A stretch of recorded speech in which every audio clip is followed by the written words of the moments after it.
नमस्कार। आज प्रश्नावली 3.4 के पहले प्रश्न से स्टार्ट करेंगे। निम्न समीकरणों के युग्म को विलोपन विधि या प्रतिस्थापन विधि से हल कीजिए। कौन सी विधि अधिक उपयुक्त है ये भी बताना है। पहले विलोपन विधि से या प्रतिस्थापन विधि इससे हल करेंगे और उसके बाद हम कौन सी विधि अधिक उपयुक्त है इस बात को बताएंगे।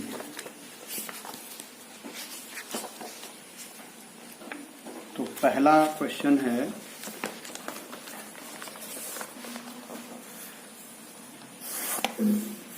Exercise 3.4 first question.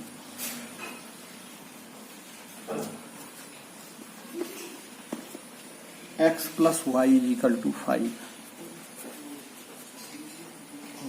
2x minus 3y is equal to 4।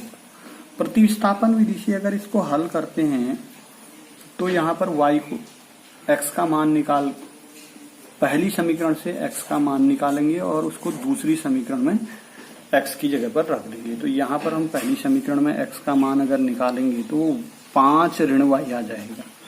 ये y जो है धन का था, इस तरफ जाकर के ऋण का हो गया। तो अब इसको समीकरण नंबर 2 में रख देंगे। x का मान समीकरण 2 में रखने पर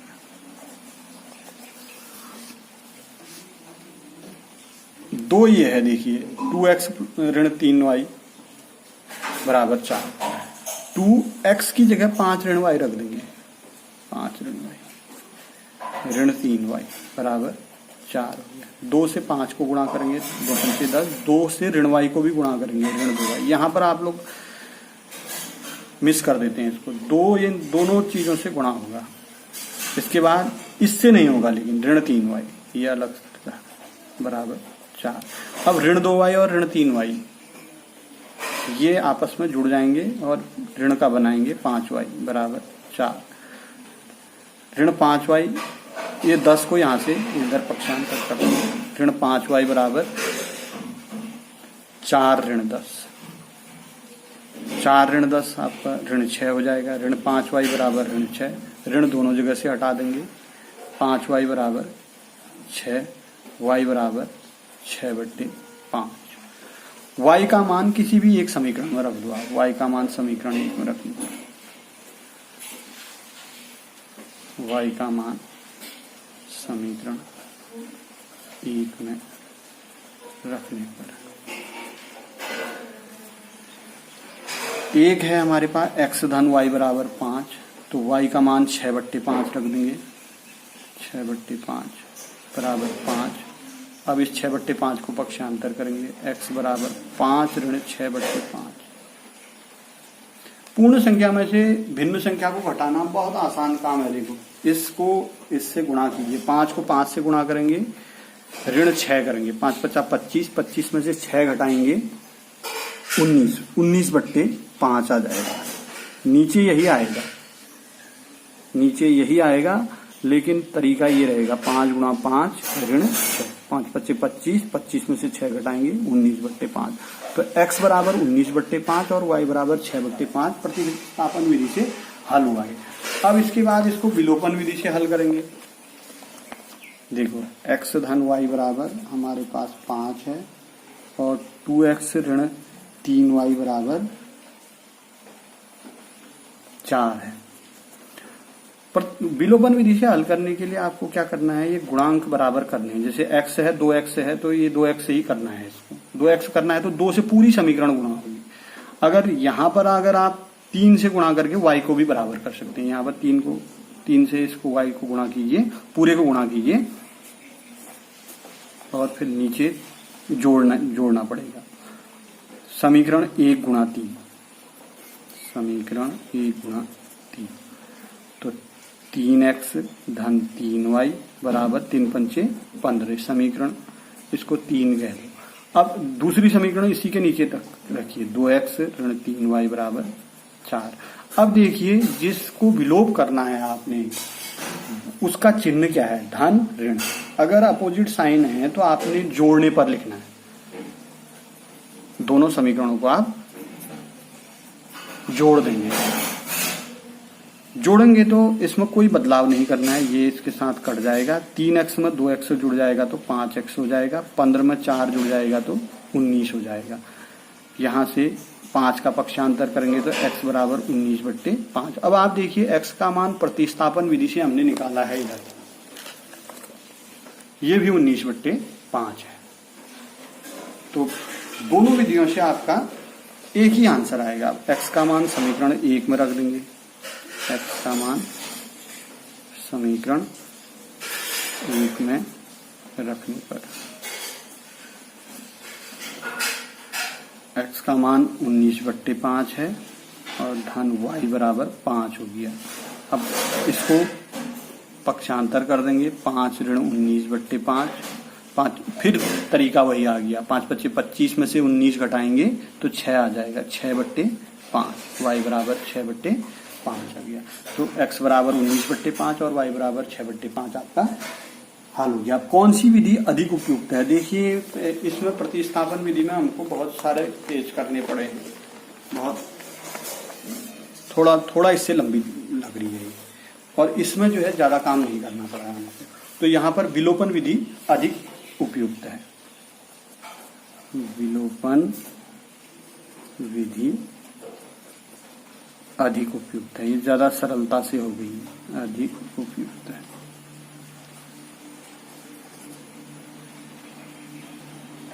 इसी प्रकार से आप दूसरा क्वेश्चन बनाएंगे, तीसरा पार्ट बनाएंगे, चौथा पार्ट में आपको बताता हूँ। यहाँ पर चौथा पार्ट थोड़ा सा उसकी टफनेस और प्रश्नों से ज्यादा है, इसलिए चौथे पार्ट को मैं बता रहा हूँ आपको।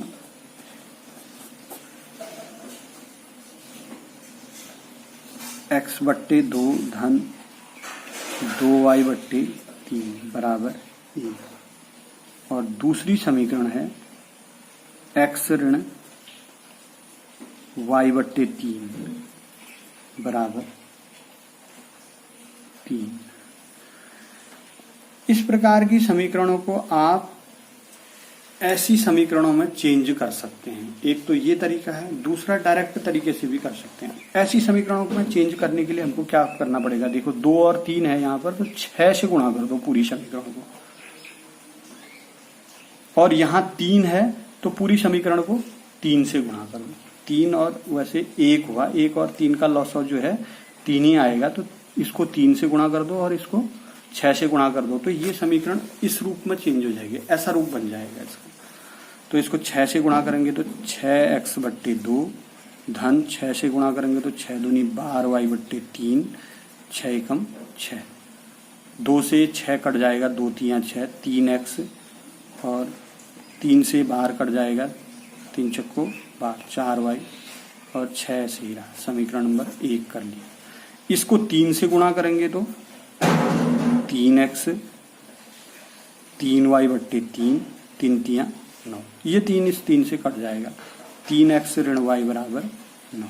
समीकरण नंबर 2। अब आसान हो गया, देखो ये दोनों समीकरण एक जैसी होगी। विलोपन विधि इसमें आसान दिख रही, देखो 3x, इसको विलोप कर देंगे हम। 3x धन 4y बराबर 6। पहले हम इसमें विलोपन विधि ही लगाता हूं। 3x धन 4y बराबर 6 और दूसरी है 3x ऋण y बराबर 9। 3x ऋण y बराबर 9। बस ये x बराबर है, लेकिन इनके चिन्ह सेम है तो आपने घटाना करना है। घटाने पर चिन्ह दोनों के धन धन है, तो यहां पर ये ऋण हो जाएगा, ये वाला धन हो जाएगा, ये वाला ऋण हो जाएगा। इस ऋण चिन्ह को धन में बदल देंगे, ये और एक कैंसिल हो जाएंगे। देखो ये धन हुआ, ये ऋण हुआ, 3x ऋण 3x 0 हो जाएगा। 4y में ये y जुड़ जाएगा तो 5y बन जाएगा। 6 में से 9 घट जाएगा तो ऋण 3 बच जाएगा, तो y बराबर ऋण 3/5। इसको समीकरण 1 है, तो इसको 2। y का मान समीकरण 1 में रखने पर,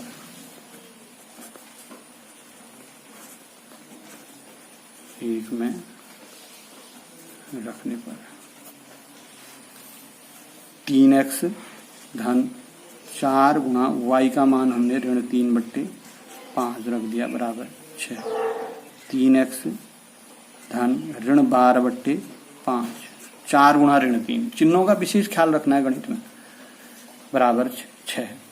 अब ये धन ऋण ये भी ऋण हो जाएगा, 3x ऋण 12/5 बराबर 6।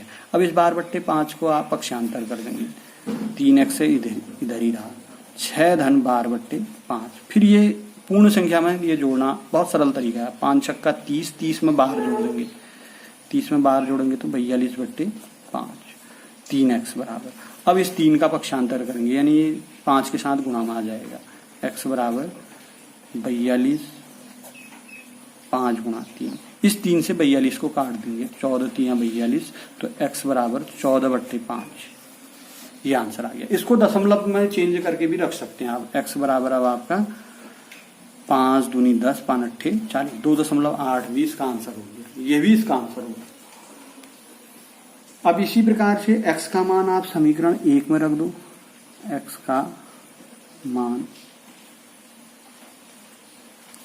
समीकरण 1 में रखने पर 3x धन 4y बराबर 6 है हमारे पास, तो 3x की जगह हम 3 गुणा 14/5 रख देंगे, धन 4y बराबर 6 होगी।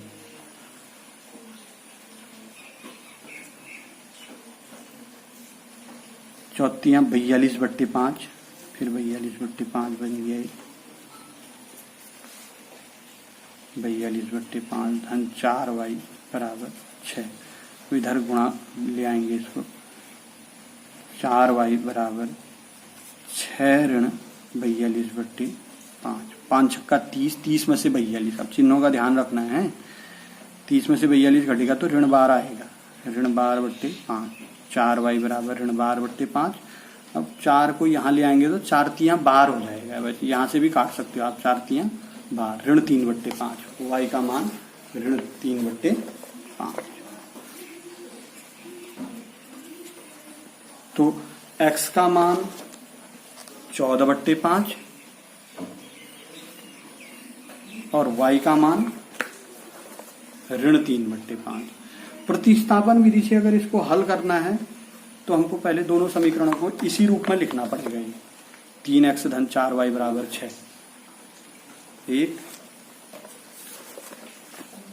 3x धन 4y बराबर 6 और 3x ऋण y बराबर 9।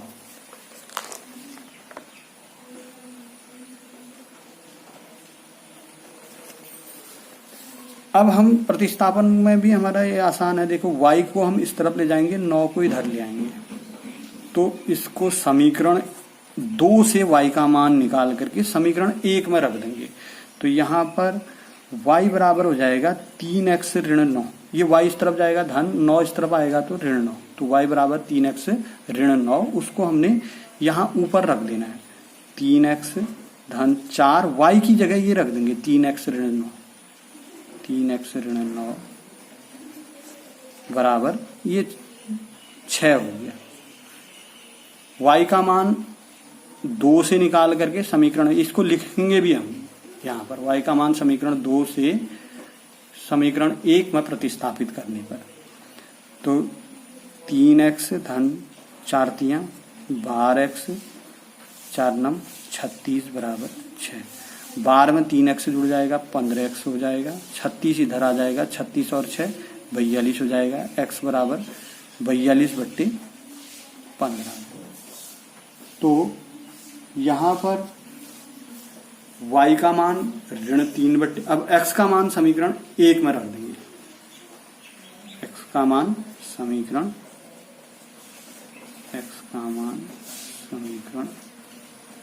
1 में रखने पर एक्स का मान पहले देख लेते हैं हम कहाँ, वहां से सही निकला है 14/5।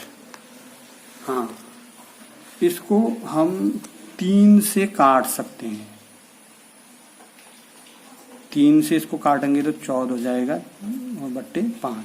अब x का मान समीकरण, इसको सरल करके हमने रख लिया है समीकरण 1 में। 3 गुणा x की जगह 14/5 रख दो, धन 4y बराबर 6। तो 4 42/5 धन 4y बराबर 6।